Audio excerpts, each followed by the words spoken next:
Hi there, and welcome to our first episode of Perform in the Storm. Um, Due to the corona pandemic, most of us, the ones that don't have to leave our house to perform critical jobs, are now working and living from home, from the confined spaces of our home, and that is massive change and disruptive for all of us.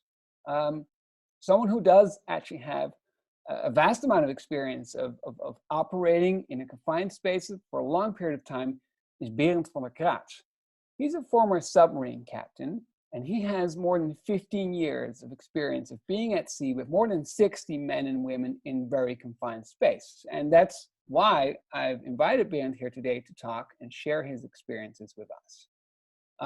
Berend, when I was preparing for this yesterday, I looked at some pictures of the inside of a submarine. And the first thing that hit me is, why would anybody voluntarily choose a career where they lock themselves up in this steel hull and spend long periods of time without being able to connect to their family, their friends, without being able to go to the gym, go outside for a run? How did you ever come to decide to choose this submarine life as a career?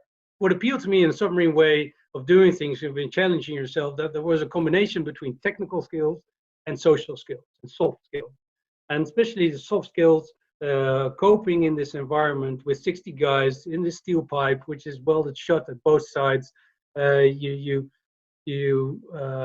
Without that interaction of going back home, with all these little emotions which will be influencing you in your career, was the thing what was appealing to me. And then finally, you get the chance to become a captain after you've seen a lot of captains, and you have to optimize yourself in their structure. Yeah, you got the chance to become a captain yourself, and you could set the settings yourself. And and ending that career, being a captain of that ship, promising the wives and the mothers of the guys we were sailing with to bring them all back home, handling those insecurities, remaining open, remaining yourself, but also having that conversation with yourself. That was the peak of that journey. So about that, how did you, or as a mate or as a captain later in your career, how did you help people deal with that? How did you help people deal that are struggling with their relationship on the shore, but then yet they have to go into this boat and they can't, how do you help people with the uncertainty of, how's it going to be at the other end of this trip when I come out of the ship again? A crew member struggling with his personal journey is not always going to go to the captain. But as a captain, you need to be very aware, and you have to focus on that these are actually taking place. You need to create this supportive environment that everybody starts talking to each other and looks to a person, to a friend in the crew, to do this coaching or to do this reflection with. I think that you have an interesting point there, because it's something my eldest son is struggling with. He's 14, and I'm struggling with helping him, because I don't really, I can talk to him and over again and explain to him why this is so important and why we have to keep everybody else safe and ourselves. Let's say I would be your youngest guy in the bomb shake on the ship to get that conversation going. I mean, what are the questions that you ask? How do you do it? Or are there other ways of creating that? Yeah, so the young guys on board, we really took some time and effort to make a plan, and that plan was actually just to ask them, okay, what if this trip, if you get 30% of the time to do what you think is necessary to do, and then he said, well, then I would concentrate on going back aft, or I would concentrate on, during this trip, there's not so much to learn in the navigation side of things. So therefore, I would like to go and work in back aft in the engine room and get all the technical skills in me. So we helped them by asking questions. What would this period of time grant you? And also giving him the uncertainties, like, okay, what if this time takes 4 weeks, and what if it takes 6 weeks, and what if it takes 8 weeks? What would the differences be? So give him the knobs he can turn on himself, so he gets a feeling of control, but within his life see the possibilities that this opportunity grants, and then accepting the situation where he's in. so that he can focus on his tasks. How's that for you personally? I mean, when you went on these submarine missions, obviously you were well prepared. You had the time to create a mindset for yourself. I mean, how do you find it personally right now? I mean, is it easier when you prepare for that trip, or I mean, how have you come to terms with your situation right now, and how does it feel personally? I actually also go through this as a journey, and I believe that we're in this for 1 week. I think we've been struggling as a family too. I believe that my wife is much better in getting that structure going than I am. So we got the structure now. We got this feeling, and so I believe now we're in the same phases as we were when we went to sea. So departure was always chaos. How well prepared, it was always chaos. And the longer the crew had already worked with each other, the quicker we got into this synergy. These routines are getting into our families.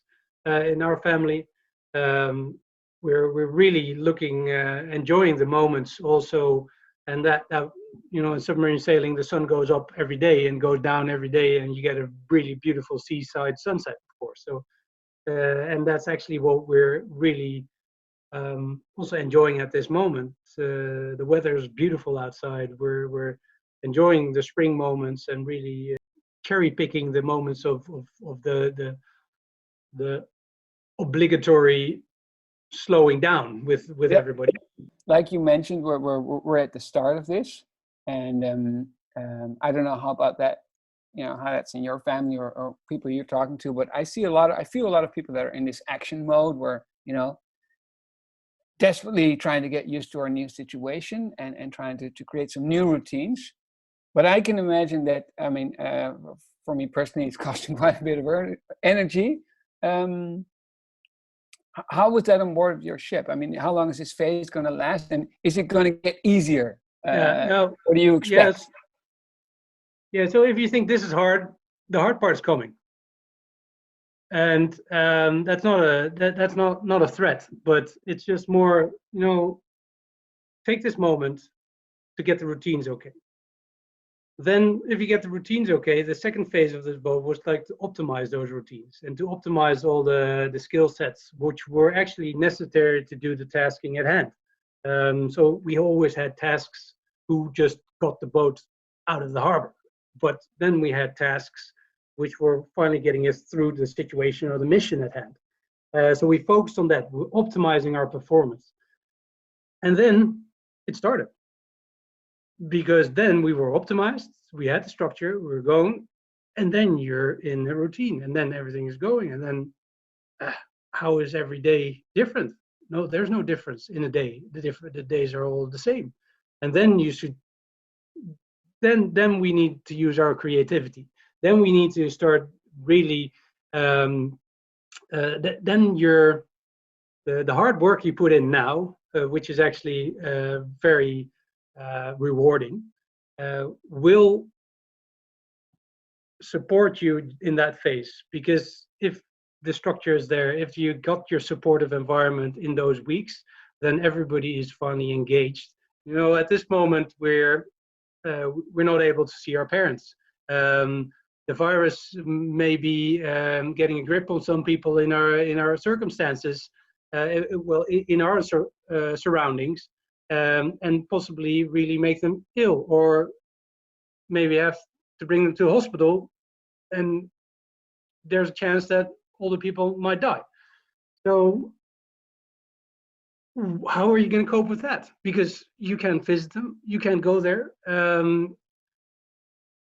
And that's actually the same thing which could happen on board of a submarine. We could be somewhere in some place so far away that we would not be on time to be there at the funeral. So we would get a message saying, yeah, well, your favorite grandpa died, but at this stage, you can't be there at the funeral. And what happened then is that there was a really supportive environment around this crew member who could level their story with his mates on board. But that supportive environment was activated at that moment, but it had already been there from day one. But to make this practical, for me, in my family right now, or with my team buddies at work, I mean, what are the practical things that you advise me to do? How do I create this supportive environment? So you're just after departure in our journey at the moment. The thing I would concentrate on is getting a structure going. The structure is not doesn't have to be 100% from day one, but get something going. Second one is really try to build a compelling story with your family, and let everybody, like your son, like we've been discussing, let him feel that his story is also part and can be lived in that bigger story of your family, which you're now executing. And then third, really focus on that, getting that supportive environment right. Leave room for each other, talk to each other, start connecting to each other, accepting that somebody might not do their schoolwork the best, but really concentrate not on getting the schoolwork done, but getting into a modus that he feels supported by you in his process of getting his schoolwork done. That would be my advice. So, and yes, this is an action modus. We're getting it right, because finally, and not to make this situation worse than it is, but just looking at it from a realistic point of view, the moment you will start needing that supportive environment will be coming in the next couple of weeks. And therefore, you put in the effort at this stage to get that back when it's necessary. Berend, I want to thank you very much for your time, for your contribution, and taking the time to talk to us. I truly find the learnings from your submarine life inspirational for me, and I'm going to think about them, and I'm definitely going to come back to you, because now that we've been talking, I have a lot more questions for you, but our time's up. So be safe, and I'll see you soon. Bye. Thank you very much. Looking forward to your call again, and stay safe.